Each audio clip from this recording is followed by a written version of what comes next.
अगर आप board exam class 10th विज्ञान का देने वाले हैं तो आज की यह वीडियो बायोलॉजी लघु उत्तरीय प्रश्न बताऊंगा। देखो आज के इस वीडियो में इंपॉर्टेंट लघु उत्तरीय प्रश्न बताऊंगा और ये लघु उत्तरीय प्रश्न बायोलॉजी के हैं जो क्लास 10th विज्ञान में 2024 बोर्ड एग्जाम में जरूर पूछे जाएंगे। तो वीडियो को अगर आखिरी तक देखोगे तो आपके जो 4 से 6 नंबर में बनने वाली 4 से 6 नंबर में बनने वाले क्वेश्चन हैं उनके नंबर जो हैं वो पक्के हो जाएंगे इस वीडियो को देखने के बाद। तो वीडियो को पूरा देखना आप सभी से रिक्वेस्ट है और सारे क्वेश्चन को तैयार कर लो। जितने भी मैं क्वेश्चन लेकर आ रहा हूं, जितनी भी वीडियो आ रही हैं, अगर आप उनको देख के अच्छे से पढ़ते हैं देन आपको टेंशन लेने की आवश्यकता नहीं है। आपके 90% कहीं नहीं जाते।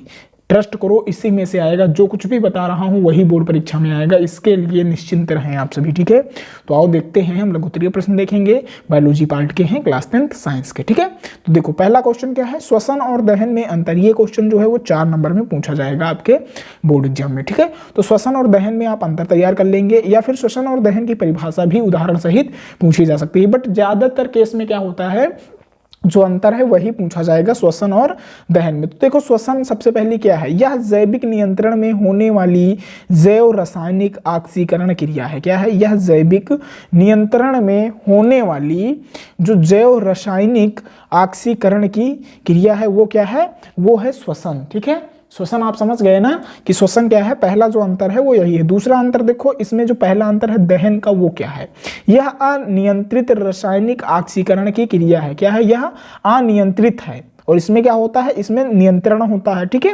रासायनिक ऑक्सीकरण की क्रिया है। ठीक है, और इसमें क्या है, जैव रासायनिक ऑक्सीकरण की क्रिया है। तो आई होप आप अंतर अच्छे से समझ रहे होंगे।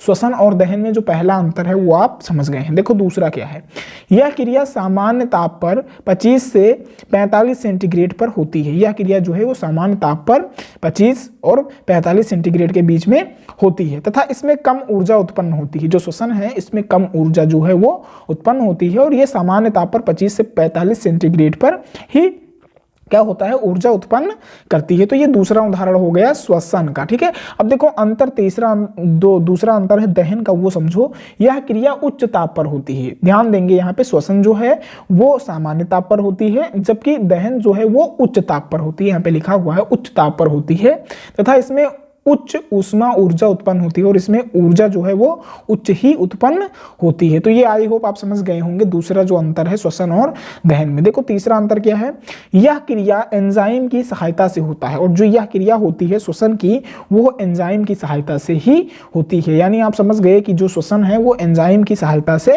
होता है। दूसरा देखो इसमें जो दहन में अंतर है वो क्या है, इसमें एंजाइम्स की आवश्यकता नहीं होती है। श्वसन में एंजाइम्स की आवश्यकता होती है जबकि दहन में एंजाइम्स की आवश्यकता नहीं होती है। तो ये 3 अंतर थे किसके, श्वसन और दहन के। तो आई होप आप श्वसन और दहन में अंतर अच्छे से समझ गए हैं। देखो दूसरा क्वेश्चन क्या है उसको आप अच्छे से समझ लेंगे। डायफ्राम क्या है, यह कहां पाया जाता है। ठीक है, ये लघु उत्तरीय प्रश्न है तो इसको आप तैयार जरूर करेंगे। ठीक है, डायफ्राम क्या है, यह कहां पाया जाता है। लाइक ऐसे ही क्वेश्चन बनेगा अगर बोर्ड एग्जाम में बनता है ये क्वेश्चन। तो देखो मानव के श्वसन तंत्र में वक्ष गुहा की निचली सतह पर एक पतले पेशीय पथ द्वारा पूरी तरह से बंद रहती है। देखो जो मानव के श्वसन तंत्र में वक्ष गुहा होता है तो जो उसकी निचली सतह है वो एक पतले पेशीय पथ द्वारा पूरी तरह से बंद रहती है जिसे तंतुपट कहते हैं। क्या कहते हैं, जिसे हम क्या कहते हैं बेटा, तंतुपट कहते हैं और यह डायफ्राम कहते हैं तंतुपट को। देखो जो डायफ्राम है उसका दूसरा नाम क्या है, उसका दूसरा नाम है तंतुपट। क्या है,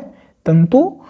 ठीक है, तंतुपट को ही हम क्या कहते हैं, डायफ्राम कहते हैं। तो इसमें आप कंफ्यूज नहीं होंगे अगर इस नाम से पूछा जाता है क्वेश्चन तो। ठीक है, देखो मानव के श्वसन तंत्र में वक्ष गुहा की निचली सतह एक पतले पेशीय पथ द्वारा पूरी तरह से बंद रहती है जिसे तंतुपट या डायफ्राम कहते हैं। तो डायफ्राम क्या है ये आप समझ गए ना। अब देखो यह गुंबद के आकार का होता है। ठीक है, यह गुंबद के आकार का होता है। यह श्वसन की मुख्य मांसपेशी होती है। ठीक है, यह श्वसन की जो मुख्य मांसपेशी है वो होती है डायफ्राम। तो आई होप आप डायफ्राम क्या है ये समझ गए।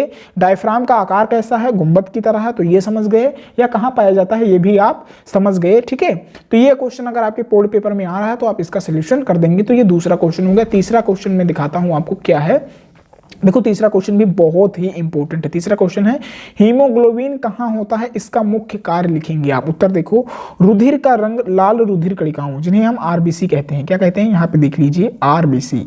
जिन्हें हम आरबीसी कहते हैं, रेड ब्लड सेल्स, उन्हीं को हम रुधिर कणिकाएं, जो लाल रुधिर कणिकाएं हैं वो कहते हैं रेड ब्लड सेल्स। ठीक है, तो रुधिर का रंग लाल रुधिर कणिकाओं में उपस्थित हीमोग्लोबिन के कारण होता है। देखो आरबीसी में जो है वो हीमोग्लोबिन पाया जाता है। क्या पाया जाता है? हीमोग्लोबिन। उसी के कारण जो हमारा रक्त है, खून जो है वो रेड होता है। ठीक है, ये किसके कारण होता है? रेड ब्लड सेल्स जो हैं उसमें हीमोग्लोबिन पाया जाता है और उसी के कारण जो लाल है रक्त जो है हमारा, खून जो है वो लाल होता है। हीमोग्लोबिन एक लौह संयुक्त प्रोटीन है और हीमोग्लोबिन जो है वो एक लौह संयुक्त प्रोटीन है जिसमें O2 ऑक्सीजन तथा CO2 कार्बन डाइऑक्साइड के साथ जुड़ने की क्षमता होती है। दोनों साथ में जुड़ सकते हैं। हीमोग्लोबिन की मैं बात कर रहा हूं। यह एक लौह संयुक्त प्रोटीन है जिसमें O2 तथा CO2 के साथ जुड़ने की जो क्षमता होती है वो होती है। ठीक है, देखो हीमोग्लोबिन O2 को यानी ऑक्सीजन को, कणों को वायु कोशों से प्राप्त कर ऑक्सी हीमोग्लोबिन में परिवर्तित करता है। देखो हीमोग्लोबिन क्या करता है? जो ऑक्सीजन है उसको क्या करता है?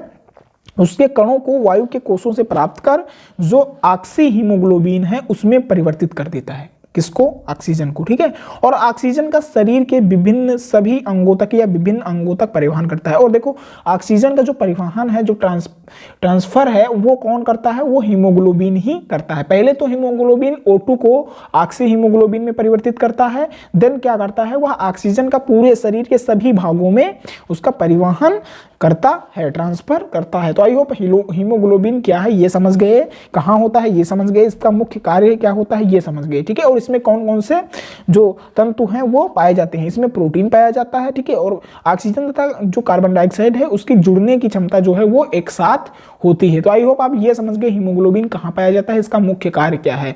तो इतना ही आप डिस्क्राइब करेंगे तो इससे 3 नंबर आपके बोर्ड पेपर में पक्के हो जाएंगे। ये क्वेश्चन 3 नंबर में ही बनेगा। तो ये तीसरा क्वेश्चन हो गया। देखो चौथा क्वेश्चन मैं आपको दिखाता हूँ क्या है। बहुत ही इंपॉर्टेंट क्वेश्चन है। 5 क्वेश्चन टोटल बताने वाला हूँ, 3 हो गए, चौथा देखो। धमनी किसे कहते हैं?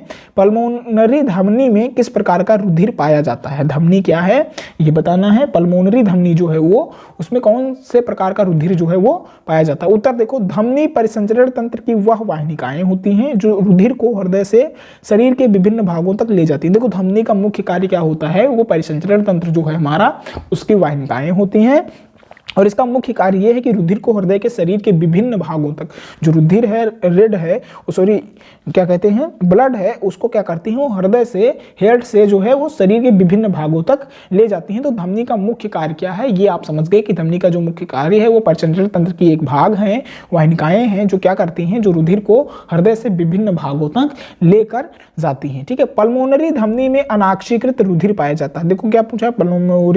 पल्मोनरी धमनी में किस प्रकार का रुधिर पाया जाता है? तो पल्मोनरी धमनी में अनाक्षीकृत, क्या? अनाक्षीकृत जो रुधिर है वो पाया जाता है किसमें? पल्मोनरी, किसमें? धमनी में। तो आई होप धमनी क्या है ये समझ गए। पल्मोनरी धमनी में किस प्रकार का रुधिर पाया जाता है? अनाक्षीकृत रुधिर पाया जाता है। तो ये आप बोर्ड पेपर में लिख के आएंगे अगर क्वेश्चन बनता है। ठीक है, देखो नेक्स्ट क्वेश्चन में दिखाता हूं आपको। 5वां, परासरण किसे कहते हैं? बहुत ही इंपॉर्टेंट ये 5 क्वेश्चन थे जिनको आपको तैयार कर लेना है। ठीक है, देखो परासरण किसे कहते हैं? उत्तर देखो, जब दो विभिन्न सांद्रता वाली विलयनों को एक अर्ध पारागम्य झिल्ली द्वारा अलग कर दिया जाता है। क्या? जब दो विभिन्न सांद्रता वाले विलयनों को क्या किया जाता है? एक अर्ध पारागम्य झिल्ली द्वारा अलग कर दिया जाता है तो यह क्रम सांद्रता वाले विलयन से अधिक सांद्रता वाले विलयन की ओर जल अथवा विलायक के अणुओं की गति करने की जो क्रिया होती है वही परासरण होता है। देखो फिर से समझाता हूं मैं, क्या होता है? जब दो विभिन्न सांद्रता वाले विलयन होते हैं उनको क्या किया जाता है? एक अर्ध पारागम्य झिल्ली के द्वारा अलग अलग कर दिया जाता है। ये समझ लिया ना? पहले क्या किया हमने? दो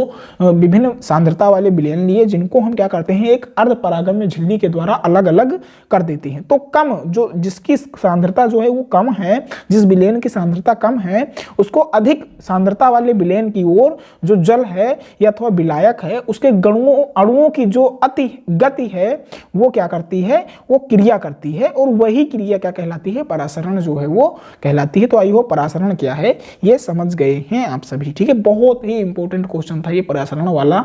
तो टोटल मैंने आपको